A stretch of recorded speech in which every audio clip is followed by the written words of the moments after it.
afternoon, and welcome again to Lunchtime Special. So wonderful being with you again. We have some wonderful, dynamic Gen Zs waiting to meet you and for you to meet them. But before we do that, I do want to speak to you concerning the King's Pantry. The King's Pantry is a nonprofit organization that distributes food, and so it's located on 30 Florence Street, and it's open from 10 to 1:30. If you're in need of any supplement, please consider us and let us have the opportunity to serve you. We normally have your fresh vegetables and fresh fruit for you every day. We would love the opportunity to enhance and make things a little easier for you. If you would consider donating to the King's Pantry, please do so. We're in need of supplement because of all of the people that we do feed. Well, let's go on with our show. It's going to be amazing. Some of the greatest young people that you will ever meet, called the Gen Zs. So this show is named The Gen Zs Speak. And if you wish to make a comment to the Gen Zs, we're going to ask you to please do so in the comment section. This digital generation, known as the Generation Z, known as Selfie Generation, iGen Generation, Post-Millennial, App Generation, and Trans Generation. They're going to be one of the most active generations that have come about. They are digital. They're the digital babies. They don't even know about color TV and all. Most of them start their business while they're still a teenager. Come on and let me introduce you to these great young people. I am so grateful to have the pleasure to know them. Our first Gen Z, our Miss Kanaya Montez. Kanaya, how are you? Hello, I'm good, and you? I am well. It is so good to see you. Kanaya, will you tell the audience something about yourself? My name is Kanaya Montez. I'm 16. I'm entering my senior year of high school, and I like to dance. And you do it so well. Thank you. We're so excited to have this conversation. Our next conversationalist will be our Miss Lanaya Bendoff. Lanaya, how are you this afternoon? I'm good. I trust you are well. I am. Lanaya, would you please tell the audience a little bit about yourself? Okay, my name is Lanaya. I'm 16 years old. I am going into my junior year of high school, and I like to speak. Oh, great. This is going to be exciting. Our next conversationalist is Mrs. Chantel Molina. Chantel, how are you? I'm great, Pastor, and how are you? I'm doing well. So grateful to have you on the show. Would you please tell the audience a little bit about yourself? Hi, I'm Chantel. I am 16 years old, entering my junior year of high school, and one hobby of mine is that I like to read. Oh, that is excellent. Well, our next guest is going to be Mr. Isaiah Rodriguez. Isaiah, how are you? I'm good, Apostle, and yourself? I'm doing well. I am doing so well. It's good to have you on the show. Could you tell the audience a little bit about yourself? Yes, ma'am. My name is Isaiah Rodriguez. I'm 16. I'm going into my junior year of high school, and I love to sing. And you do it extremely well. Thank you so much. Our next guest is Mr. Omar Ennis. Omar, how are you? I'm great, and you? I'm doing so well. Omar, would you tell the audience a little bit about yourself? My name is Omar Ennis. I'm 16, going into my junior year of high school, and I love music. Oh, yes, you do. Yes, you do. If you may not know it, Omar spins. Am I saying it right? You spin, right? I'm a professional DJ. Thank you. That's what he is, a professional DJ. Thank you. We're so excited to talk with you. Our next guest is Miss Michelle Rentz. Miss Rentz, how are you? I'm excellent, and I trust you're well. We are. Could you tell the audience a little bit about yourself? Yes, ma'am. My name is Michelle. I am going into my senior year of high school, and I'm 17, and I like to cook. Cook? Yes, ma'am. I didn't know that. Yes, ma'am. That is wonderful. Okay, I'm excited to hear more about that. Our next guest, our conversationalist, is Mr. Denny Blake. Denny, how are you? I'm good, Pastor. And how about you? Oh, well, we are well. Could you tell the audience a little bit about yourself? Hi, I'm Danny. I'm 16 and I'm going into my sophomore year at high school. And I really like the public speaking debate. That is excellent. That is excellent. Well, guys, it is so good to have you all with us. This is so meaningful. I believe that we are the first panel of Gen Zs that have been brought out in the public eye. So this is an earth-breaking first time. You are pioneers in what you're doing right now. But I have to ask you one personal question. Is it true that most of you sleep with your cell phone? Yes. Yes. Are you serious? Yes, ma'am. Why? Well, I know it's so funny. for me at least, I put my phone, like my phone is the last thing I see before I go to bed. So it just ends up, because you have to, I don't really know how to explain it, but it's just, at this point, it's kind of a little bit of a habit. You know, I was reading, and one of the series that I was reading said that most Gen Zs are so connected to their phones that they will not allow it to get so far away. Is that a true statement? I would say it is because like we lose our phones and then we're like, oh my gosh, where's our phones? We tear up a whole room with a whole plate. I'm like, oh my gosh, where's my phone? It's crazy. They call it a, what did you say, Omar? Phones are very important. They're way more than just phones now. They really control a lot. They can do a lot of stuff that you really need. Yeah, I thought that was so amazing. Only because the value of carrying one, I don't have that experience. But I thought it was so amazing when I heard that it is so attached to you because you're called the digital age. Well, let's go into the show. When you first heard about COVID-19, did you really take it as serious as you do now? No. No, Could you just tell me what caused you No, to ma'am. start valuing it and taking it more serious?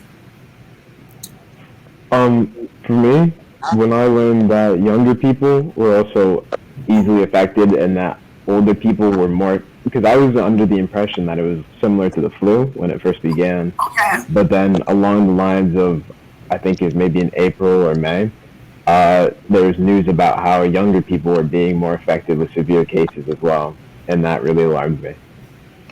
Oh, yeah, they really, and now this new strand of it is affecting the younger generation, not the older. Anyone else? How did it affect you? When did you come to your realization? well, for me, it really like hit me once once everything started shutting down, and after my grandfather transitioned, um, and they didn't have resources to help him because we didn't take it seriously. That's when it really hit me like this is serious. This is very serious. Yeah. Yeah. Okay. Anyone else? Yes, ma'am. When the prophet Nixon and Bishop Jordan was speaking about how this will be for a longer period of time, it won't just stop. It's going to come back and it's going to come back stronger. And when you've been talking about during your messages and having Elder Cammy talk about it, it really made me think, okay, so I need to actually listen and follow directions because something bad could happen to me or my family. So, yes, ma'am. Okay. The mask situation. When did you take keeping your mask on and talking to people? When did that sink in? As uncomfortable as it is. For me, when it first started, it was really just about getting used to it. I took it seriously the whole time, but it's like when you're our age, like we don't leave the house without our phones or our electronic devices or anything. But it's like we grab our keys and everything, we're like, dang, we forgot our mask. And so even going into the store, you get to the door and you're like, oh my gosh, where's my mask? It's very serious now. Like when I say we keep our masks on us at all times, kind of like our cell phones. Okay. It's become like our new cell phone. Okay. Does it make you feel, how does it make you feel, rather, when you have a mask on in the public eye? Is it confining for you? I can never talk through it, but is it confining for you? In public, it's weird because I feel now a lot of people, they don't say I saw like Lanaya or Kanaya in public more change that I won't realize that they're there in front of me because I won't recognize them with the mask. So I feel like the social interaction of it is it's kind of weird. I'm still getting used to it, the social aspect of it, but um, this is all new for everybody. So it just you don't have to take time with it. I'm so grateful to hear you guys say that because even for us, I went out to an event and people were saying, you're not going to speak? I was saying, I don't even know who you are with the mask on. So it causes you not to be able to identify individuals. So I agree with you, Omar. It really does. Are you willing to talk to me about the fears that all of this has presented to you as an individual? What kind of fears really has it presented in your life or awakened for you? I worry that mainly that things won't ever return back to normal completely. And I've been told this a lot, and it really concerns me because I think that we are always progressing into like a positive state, but this is kind of sending a little bit backwards. How do you see backwards? Explain that to me. In terms of economics, in terms of the way life is run, a lot of jobs now are adapting because they find it easier for people to stay at home. So this also means that people might be less social in general. Overall, it's kind of worrying about because we're already becoming a little bit more disconnected physically, Yeah. even though we're more connected digitally. And this might also push that. Oh, okay. Anyone else? Just What fear do you find? not being able to know if I'm going to be able to finish college on time. Like, if everything that I wanted to do was it going to be pushed back farther, and was it going to take me longer to finish college, to start buying a house, and start getting comfortable being an adult. Really, I just wanted to make sure like that everything was in line. I was really nervous that I wouldn't it wouldn't be in line and everything would mess up. Okay. And it's so understandable. Do you think as the adults that we have presented to you a full version of really what's going on? Or do you think that we have not done a great job in presenting the dangers as well as the greatness that's happening to you right now? I feel like you guys have done a great job actually keeping us motivated and positive through all our thoughts and our mindsets because it can be tough for us in our overthinking and our Yeah. mental state. I would say you guys did a great job. Okay. The fears that you're feeling right now, and I think Michelle hit it when she was saying about being able to be connected. I don't think people think or know the value with the Generation Z of being connected to family, even though you sleep with your phones, even though you have it constantly in your face. I don't think people understand how important it still is for you to be connected with people that you love and respect. Can we talk about that a little? What does it mean to you to stay connected with the people that you love and respect? Well, for me, that means, checking up on them every once in a while, like being there for them because this is a scary time.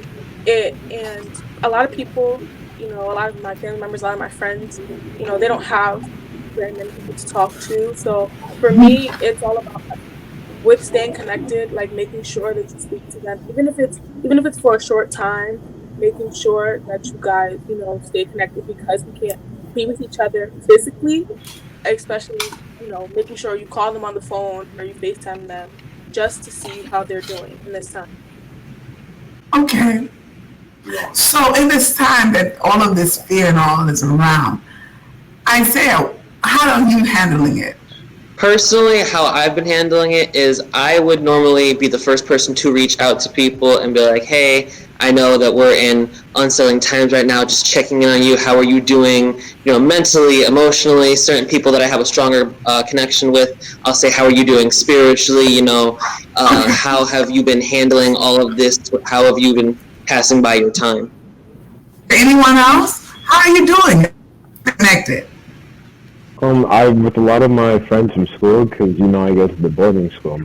A lot of my friends from out of state and different, like across the country, we spend a lot of time like using like either FaceTime, like how Shanti said, or sometimes I would even use video games to connect together because that's like one of the things that we all love together to play video games. So. Okay, so Danny, are you going to be able to go back to boarding school, or yes, when will you be returning? I think I leave on the 3rd, and then I think classes start around the 8th or 9th. Do you have any fear at all about going back to boarding school? No, I'm not scared to go back, but I am concerned for some of the older staff members at the school because I know that they've taken precautions already, but I know that there's not a 100% possibility that we're going to be safe. Yeah, I can understand that. Which ones of you will be going back into the classroom? Who's going to go back other than Denny in the classroom? Or are you all staying at home? I'll be returning. How do you feel about that, Omar? I'll be returning as well. I'm not gonna lie, I'm a little bit excited, but at the same time, it's tricky because I don't know everyone that's going to be in the school because I go to a really large school. We have about like 2,100 students, so I don't really understand how we're gonna be able to social distance in a situation like that. So I'm concerned, but I'm also excited because I haven't been in that type of setting for like 7 months. So. Yeah.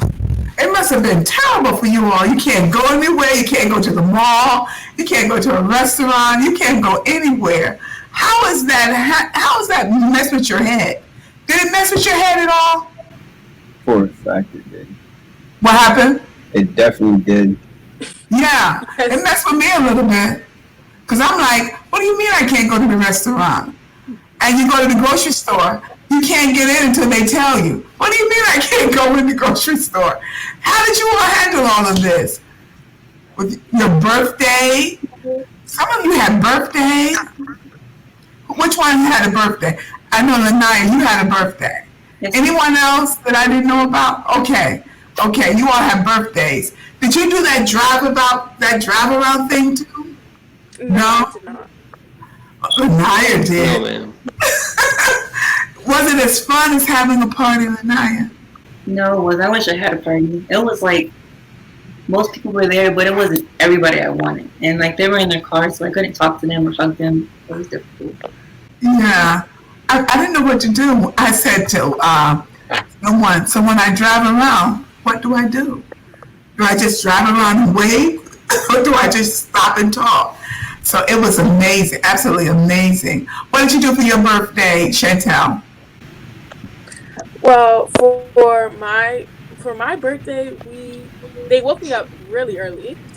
They woke me up, and my sister, set up the whole living room with a happy birthday banner with a balloon arch and all that in the house. Oh wow!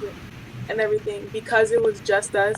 We went on a grocery run, and we all sat together and we watched my favorite Broadway play, and that was my birthday. Oh, that's wonderful. You were with the people you love. What about you, Danny? So we didn't get a birthday banner, but my cousins did come over, and we just relaxed and talked. They got a cake, and a lot of people sent me my gifts the week before and after my birthday, so it was nice. That is wonderful. That's wonderful. Well, I heard that you all had a trip to the King's Pantry. Yeah. Ah. Yes, ma'am. Was that awakening? Yes. Yeah. Definitely. Yes, ma'am. How did it awaken you? For me, I think because I haven't spent a lot of time walking around the Bridgeport community, but I think that was probably the closest interaction I've had to a large majority of people from from the Bridgeport area, and I've just never really fully realized how like hard COVID could hit some people, because I've been lucky enough not to be affected by it as much as some other people have. Okay. Anyone else? Just knowing that people are not always as fortunate as I am. Like, just because I get to go to the store doesn't mean that, you know, I have it all together. It doesn't mean that everyone else has it all together. Some people just need other things than instead of, and they don't want to go to the store. Some people didn't feel comfortable going to the store, so they come to the King's Pantry or to other food places because they're just not comfortable with the COVID, or they did get hit by the storm that just passed, or the two storms that just passed. So Okay. But you do know that people that come to the pantry, it's because they have to have food and they can't afford it. That's who comes to the pantry. I don't care what they're driving and what they're doing. You only come. This is why we have to have an ID.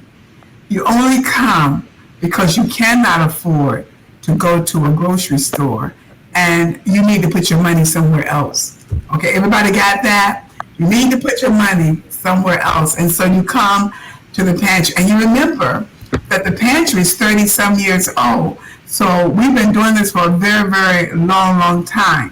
What did you personally learn from the pantry though? Me personally, I learned the whole giving back thing because Oh, I love that. I love that. the age that I am, you know, we are so, I guess you could say, self-centered. It's all about, you know, we don't think about anybody else. And being at the King's Pantry, you see all different types of people, all different Yes. ages. And we were lucky enough to not have to go through that, not have to be standing in those lines as a child, not having to see that, you know, we don't want for anything.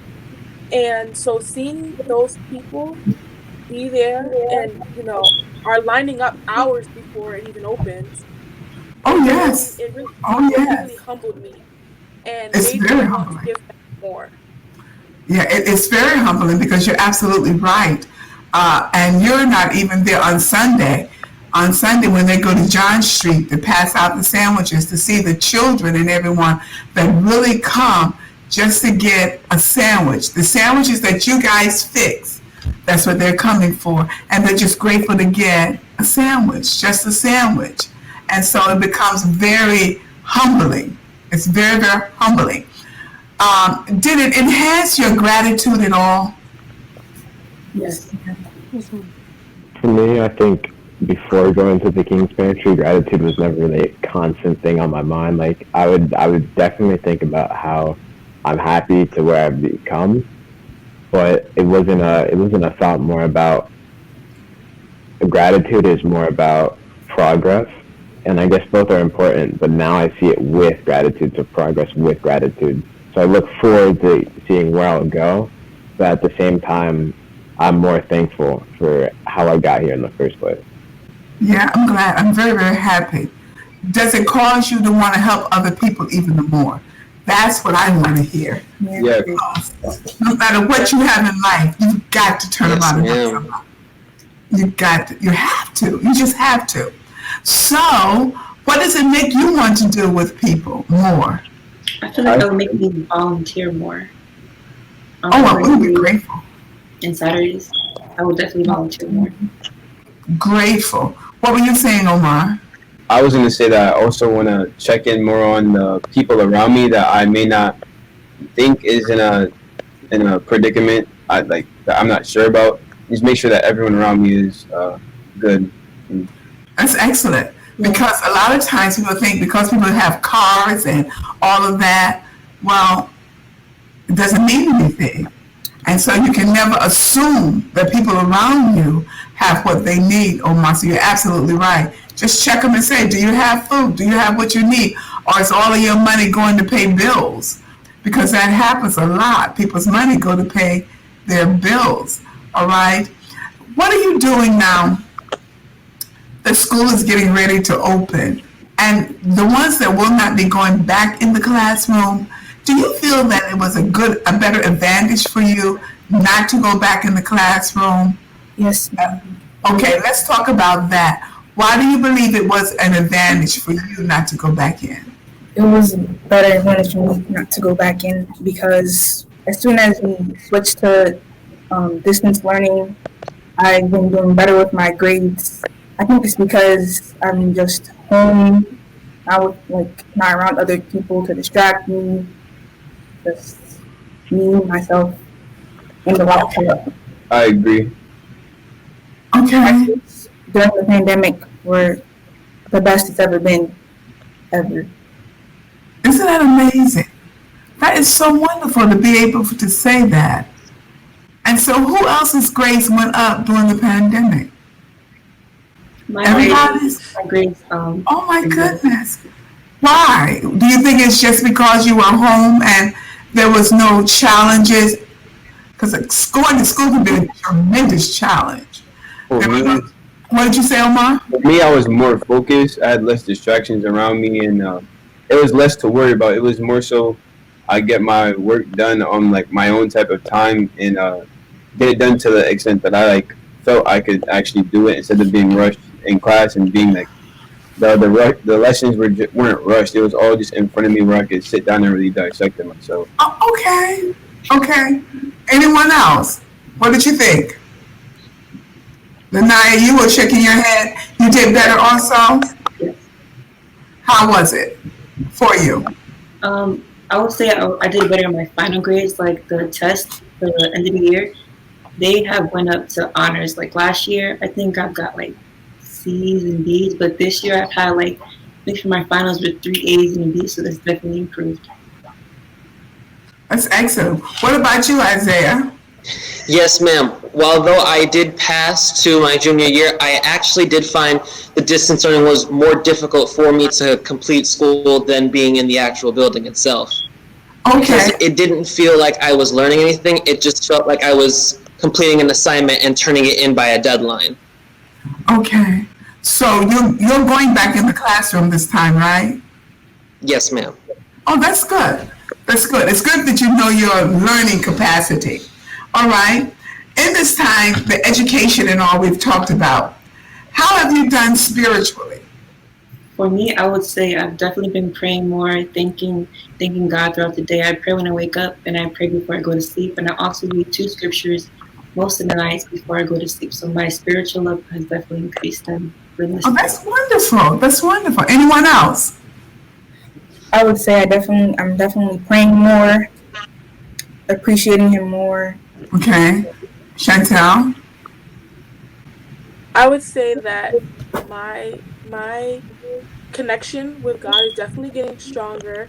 You know, being at home, it can be very scary. It can be very you're just around yourself all day, but having my connection with God, watching our Sunday morning worships and our Wednesday word empowerments and everything, it really has helped me listening to you and watching Prophet Cook and everybody, because this is a scary time. So Oh, yeah. reading my Bible, praying every time I find myself in a hard place, it has really, really helped me get through this. Okay. So the spirituality, because it's during this time that it is a noted fact that they're saying that people have become a good 75 to 80% more spiritual, whether it was through meditation, whether it was through praying, whether it was through reading, whether it was through singing, that everyone is becoming a lot more spiritual for the calming of their mind. How would you define your spirituality? Does it calm you on the inside, or does it assist you to see further down the road? How would you explain it? Your spirituality. Is it helping you to see further? It's helped me believe that like a lot of things right now, it's helped me get through it through the whole pandemic. Yeah. it's kept me um, calm and at ease to just, it's kept me leveled, I should say. That's the word I use for it. That's good. That's a good point. And who else was going to speak? For me, not only does it, calm my mind on the inside, also being where I'm at, you can always get stronger with God, but being where I'm at, it's really, it's helped me look past where I am right now into my future. Before this, I didn't know what I was going to do with my life. I didn't know where I was going to go. But being where I am with God now, it's really helped me, define my life, and it's helped me, declare what is going to come for me, and believing that God is going to do that. Great. Are you hopeful? As young people, are you hopeful? Yes, ma'am. Hopeful in? Yes, ma'am. What are you hopeful in? I'm hopeful that things will I'm probably get hopeful better. that as a people, Denny, what were you saying, Denny? I'm just hopeful that things will get better at the end of the day. Yeah. Okay. Chantal, what are you hopeful I'm in? hopeful that I'm hopeful that as a people that we can get stronger, and there not be as much hate, and there us for us to really connect. And I'm really hopeful that this is going to get better, and that one day we'll to be able to go out again, and all of our experiences will be better than what they were. Okay. Anyone else? Are you hopeful? I'm hopeful that God will really help me. Well, He's already been helping me calm down about going forth in the future and things coming to pass that I know that I need help with. Getting better at my skills that I want to get better at. I'm hopeful that things will go back to normal, or they'll be better than they were. Okay. Instead of just it going back to normal, everyone's gonna go back to fighting and all that, but it'll be better. We'll end up coming together and realizing, okay, we need to team up and we need to get this going so we don't have to do this all over again and then it's worse. Okay. In all of this, the reason why I was asking about hope, does it cause you now to want to build your own vision board? Yes, ma'am. What would your vision Yes, board look ma'am. like? If you could build a vision board, what would it look like for your future? Probably start off with good colleges, good finances, a good job, a good home, family, just like a lot of different stuff that will be put together. Where would you like to go to college at? Either MIT or HBCU. Oh, okay. Anybody else have college on your vision board? Yes, ma'am. What about you, Kay? Yes, ma'am. I was thinking HBCU or I think Temple University. I'm not sure though, because everyone's like, oh, if you don't go to the HBCU, you're gonna think back and be like, oh, I wish I went to the HBCU. And I've been told that whatever undergraduate school you go to doesn't really matter. Who told you that? A lot of people. Oh, A lot of different information about undergraduate school. oh no. All school matters. It depends on your future. It depends on what it is you want to do and want to be. But for sure, education is like unique clothes, designer clothes. There's some designers that everybody can get into, and there's some designers that gotta have some money to get into. But it does matter. It does matter. And one of the reasons why it matters, sweetheart, is because if you want to go to a grad school that is an Ivy League grad school, you probably cannot keep up with an Ivy League grad school if you went to a certain kind of college. Even if you go to a certain high school that does not prepare you for college, you're going to find yourself probably having a struggle in your first year. So it really does matter. Everything, and when I say everything matters, everything matters. If you want to go into the medical field, then people will look at how you got into the medical field. It does not mean that you cannot do it from anywhere, but it does mean it matters. I mean, Colin Powell went to the community college, but he became a general. But he also, in his book, and he talks about the difficulties that he had in keeping up with the studies just to become what he is now. But he's one of the only generals, I believe, that went to a community school and ended up as high, but it was hard. And he talks about that difficulty. So it really does. So I oftentimes say, when you're going to do your vision board, if that vision board can be so great that it can land you anywhere you think you want to land. Does that make sense, guys? Anywhere you think you want to land. You know my philosophy. Pay now and do what? Play later. Play later. Okay. Yeah. Play later. Yeah, you're going to have to do that. You're going to have to pay now and play later. And when it comes to certain information, I would say to all of you, go to the specialist for that. Because your future, and we're talking about a vision board, your future is so powerful, you should not allow anyone to speak in it. No, and because everything is important right now. Everything is important right now. So, depending on your age, it does matter. I could get away with getting my doctorate offline, but if you were getting your doctorate offline and you haven't been established, it would probably be a little bit more difficult. But can you all grasp what I'm saying? So let's go back to this vision board, because vision boards are exciting to me. Does anyone have an affirmation or a saying that really does stick with you? I would say I have hope in my not yet. I believe you said that. What happened? I have hope in my not yet. Yeah, okay. That is wonderful. Okay, everybody must have an affirmation. Anybody else have an affirmation that in your dark times you can think about it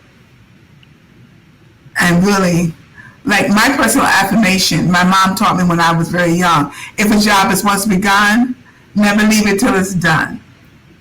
Be it labor, great or small, do it well or not at all. Now that affirmation has gotten me to where I am right now, along with scriptures. So the affirmations are very powerful because it will speak to you in your downtime. And there's been a lot of times in my life I didn't want to finish it. But if a job once begun, never leave it till it's done. Be it labor, great or small, do it well or not at all. And that well part catches me every time. Come on, anyone else? Affirmations. So do you guarantee me you're going to get one? And the next time I ask you for an affirmation, you're going to throw it back at me? Yes, ma'am. Yes. Okay, in your vision board, what would be the first thing you would probably put on a vision board? A dental office. A what? A dental office. A dental office. Okay. Anyone else? What would be one of the first things you would place on your vision board? I would probably put like a nameplate, I guess you can put on a desk, with doctor in front of my name, being that I want to be a family therapist. So that's probably be the biggest and first thing that I would put. Okay. Isaiah, what would you put on your vision board? First thing. I think the first thing I would put on my vision board would be what school I plan to graduate from, that being college, and then where I would see where I will be after that, which I would like to go into the sociology field. Okay. What about you, Lanai? First thing. My career that I want to go into. What is Be a that? software engineer. What kind of engineer would you like to be? Software. Okay. Danny, what would you put up there? Probably the college I'd like to graduate from, but I'm not too sure what job I'd like. What college would you like to graduate from? Princeton or Yale. Were you with us when we went to Princeton? No, I don't think so, man. Did you know that Princeton is the only university that nobody leaves out of there owing them money? I thought that was good. That'd be very helpful. When I took the young people to Princeton, one of the things that they boast about is that nobody, once you graduate from Princeton, you have no loans over your head. I thought that was pretty challenging. If you can get in, they'll pay for you to stay in. I thought that's pretty hot. All right, no loans over your head at Princeton. Don't you remember when we went to Princeton? Yes, ma'am. Do you remember when they said that? Yes. Nobody owing money to all each other. Oh my God. No one leaves owing money because they don't believe you should start your life off in debt. I thought that was pretty hot. Okay, so Princeton.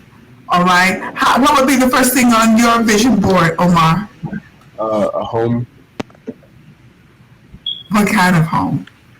A home I could see myself living in. How would it look? I don't know. How would it look? Is it 2 bathrooms, 4 bedrooms? I don't know. Let me get an idea. Let me peek into your future. Give me an idea how that would look. I don't really. I want to have multiple homes because I really am into real estate and properties. But my personal home, it's not located up here. It's in California. Oh, that's wonderful. That's wonderful. What part? More like in Hollywood, but more so. I forget the community's name, but I have it on my phone. Okay. Okay. That's wonderful. Michelle, what would be the first thing on your vision board? Graduating college from UNH. I want to graduate from UNH and then go and get my apartment. And I really want to live in New York. So get my apartment in New York and then a building because I want my own forensic scientist building. That's what I want to do. Oh, okay. Chantel, what's on your vision board?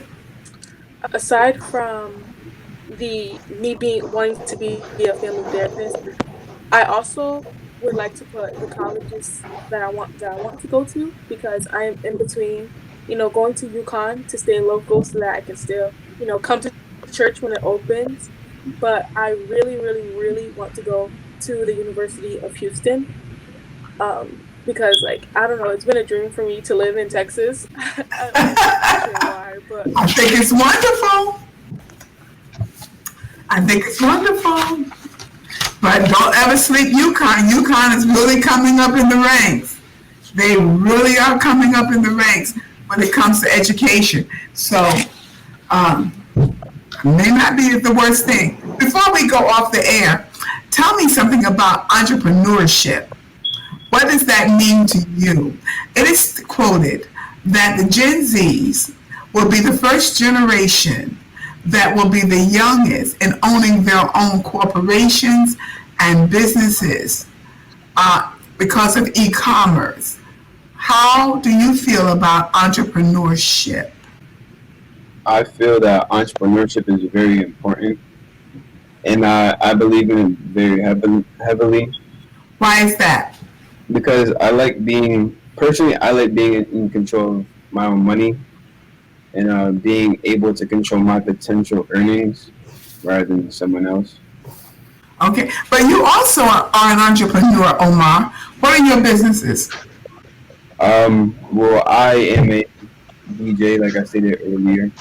I do many events. I also have a multimedia company which handles visuals and photography and filming and graphic design and stuff like that. And also do music production and recording, mixing, and mastering. And yeah, Excellent, excellent. How long have you been an entrepreneur? I've been an entrepreneur for as long as I can remember. Your mom was saying one time that you were like a year old and you put the whole computer thing together for your dad for the music. Am I correct? Something you put together. That's there's evidence, but I personally don't remember doing it, so I can't think of that experience. But there's evidence of it happening. But the earliest I can remember is when I was around 4 years old. Okay. So it just comes natural to you to put all of those parts together. Yes. Yeah, I can imagine. Okay, that is wonderful, and you excel at it so well, so well. All right, and I believe, Kay, you are also an entrepreneur, Kanaya. Yes, ma'am. Could you tell us about your business? My business is named Young Chemists. It's not only my business, but it's me and my sister, Kaylee. She's 8. Right now, I only have one product out, which is rice water. It's a natural hair product. You spray in your hair. I've been using it in my hair for about a year. I stopped a little bit, and then my mom encouraged me to start selling it because not everyone knows about it. So there must be a line for this water, this rice water, because I have placed my order in with your mom almost a month ago, and I haven't gotten me any rice water yet. So how long before we'll get some new rice water in? I'm currently working on some new ingredients to add into it. Oh, okay. Yeah. Okay. So do you think within a month's time? Yes, ma'am. Because I've heard so many good reports about it, and so I really want to get involved with that. Anyone else thinking about starting a business? I am actually I thought so. What is it? crocheting and knitting like blankets and baby blankets and stuff like to keep you warm during the winter. Do you know how magnificent that is? That is an art that's leaving the world because most people don't know how to do it. That, cross stitching, all of that, those are arts. That is just wonderful. That is wonderful. Do you believe that, first of all, before I go there, do you like crocheting? Yes, ma'am. I've actually started something, but I did it wrong, so I have to like get more yarn and do it. It happens. Just tear it up and do it again. So please do. That is an art. Crocheting, knitting, cross stitching. I cross stitch.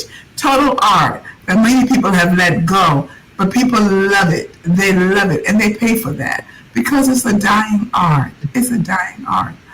Anyone else? Anyone else? Isaiah, you thinking about a business? Yes, ma'am. I have actually been keeping it under wraps because I haven't gone into it enough yet to understand if that's really what I want to do, but I have been considering starting up giving people music lessons and like singing lessons because that's something I've been taking and I would like to give back to people on that. That's excellent. You have such an amazing voice. It'll be great. How about you? How about you, Denny? No, man. I'm not too interested in starting a business. Okay, but Denny, are you still into putting computers and all of that together? I've gone down a little bit in the interest. I've been trying to branch out and find a lot of like new, because I'm going into this new community in school. So I've ended up like finding a lot of new like subjects that I'm really into. I really like languages and all that. So. Oh my goodness. What language are you interested in? Right now I'm taking French, and I've been taking French for the last maybe 3-4 years, and I can read really well. And I really like the class, but it's also like other subjects like I want to take chemistry. I'm taking that this year, and other things. So I'm really branching out. Do you know who you remind me of? Iron Man. Have you seen the series? All of these gadgets. When I think of you, when I see it, we just finished watching, and when I saw it, I said to my husband, "That's a Denny." all of these gadgets, all of these robots, all of these pieces working together. Well, guys, it has just been wonderful chatting with you. It has been a great conversation. Thank you so much for being with us this afternoon. And I think that you've encouraged a lot of young people to know you can do anything you really want to. Just stick with it. You are the first group of young people that have done this in this area. So I'm so proud of you, and I'm so proud to present you. Have a great day, and thank you again for sharing with us. Wasn't that just amazing to see? Sometimes we're so concerned about what our future looks like. Now you know what the future looks like. Outstanding young people, everyone certain in their own way, and there's some things they're not quite certain about, but they're getting it done. Well, thank you for sharing with us. God bless you. Have a great day. Make your day smile. Thank you.